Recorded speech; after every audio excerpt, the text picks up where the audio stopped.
Welcome to the Nice Guy Myths Busted series of the Drop the Mask podcast. Together, we shine a light on the faults, the habits, roles, and thoughts that have never been the real you. When you see them clearly and stop making them part of your identity, they lose their power. Without that recognition, you'll always be pulled back to the same cycles of frustration and pain. But with it, you can return back to your true self, the confident, connected man you've always been beneath the patterns. So let's get started.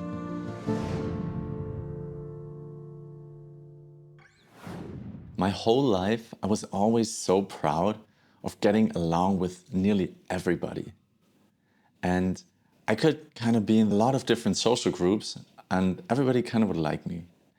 And I was really proud of that. But I later realized that that meant that I had to hide certain mistakes, needs, emotions, because not sharing these opinions or how I feel about certain things was my guarantee that this group will accept me. And I wanted to be accepted by the group. And so, yeah, I stuffed down my own needs, my wants, and my emotions. And also I hid my mistakes. So I became what I thought others want me to be: generous, helpful, and peaceful. I was very afraid that others are being mad at me or they shame me for certain behavior. So I just, kind of observed the group and kind of became this shapeshifter, chameleon.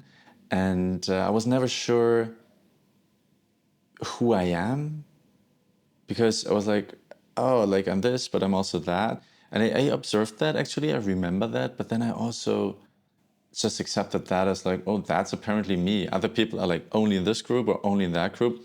I just get along with everybody. That's not a bad thing, right? Because what should I believe different?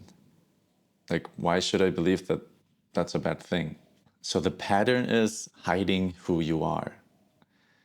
I was hiding who I really am, who I authentically am, without putting a mask on. But in all these groups, I was putting a mask on because I was holding opinions back, for example. I remember specifically, I had two good friends, and sometimes they would make fun of other people.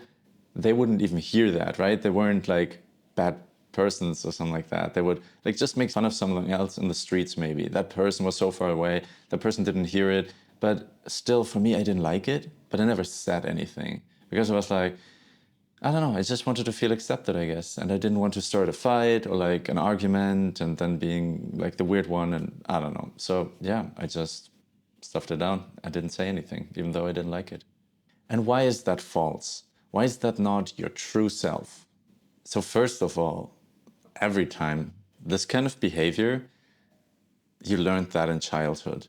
It's a survival strategy because you grew up in an environment where it was important to adapt. Because especially as children, we don't have, like crazy power, or like, we're not physically the strongest, not mentally yet, like to win an argument against an adult is like very hard as a kid, I guess.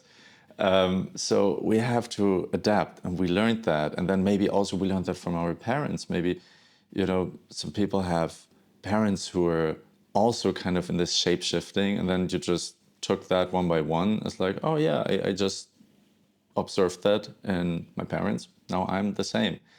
And that means it's not your true self, it's a learned behavior. One problem, for example, is when you hide your emotions. That means your head is disconnected from your heart. Your heart kind of has the emotions, but your head says like, oh no, we can't do this. We can't express this fear. We can't express this opinion now because we want to, the survival strategy comes out of the head and the nervous system. So it's like, no, we don't do any of that. But the heart is like, oh, but we feel bad about this, the inner moral compass. Basically what I felt, I don't want to make fun of other people, even though I don't know them and they would never hear, but like, it feels wrong to me, So that's the heart. But then the head comes in, it's like, no, let's not do that. Let's stuff that down. We don't want anyone to know because that's a bad strategy. We need to be part of the group, otherwise we're outcasts. So one thing to do is to ask yourself in these situations, what do I want? And this is, I think, one of the, or maybe the most powerful question you can ask yourself as a people pleaser and as a nice guy. because it really goes down to the core of like the problem. Oftentimes, either we don't even know what we want.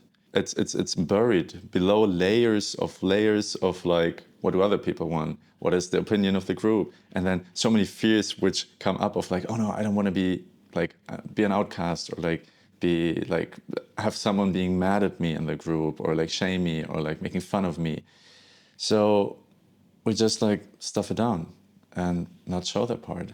And that's obviously not our true self. That's unauthentic. And over time, that also leads to not being respected by the group. Like you're maybe liked by everyone, maybe liked by all of the different people and all of the different groups, but you never stand for something and you're not respected, especially later in life, like in different kind of scenarios, in romantic relationships. Like you're definitely more attractive when you're like, stand for something. So like, no, this is what I'm standing for, instead of like just shifting your opinion depending on who you meet. And then also like in a professional environment, it's also very important to stand for something and to stand for your opinion. So like, no, I think this is the right way. So one question we can ask ourselves is, are these theories about we're going to be an outcast, and we have fear of abandonment, and we have fear of, someone getting mad at us, are those real threats, or are these made up by the head? And what I found for me personally was just that a lot of that was just made up by the head. And when I was thinking back at it, I was just always so afraid that this could happen that I never actually took action of like, okay, what happens if I, express something?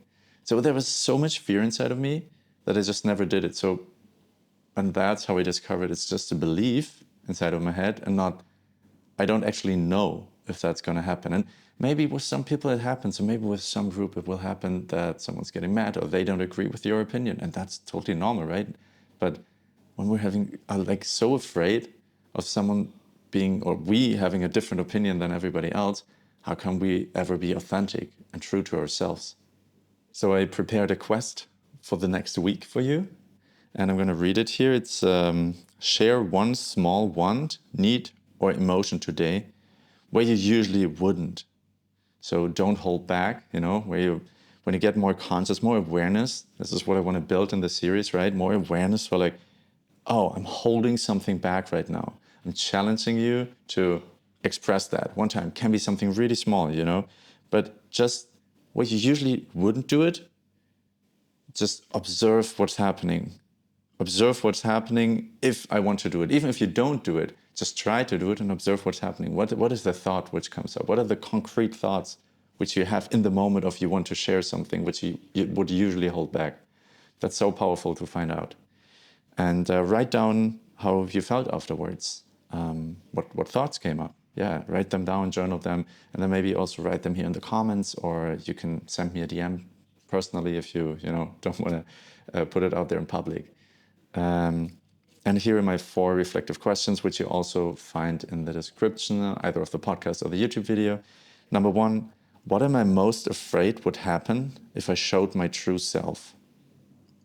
Number 2, what parts of me do I believe others wouldn't accept? And is that actually true? Number 3, when was the last time I expressed a need or emotion openly? And what happened? And number 4, if I trusted I wouldn't be abandoned, how would I show up differently?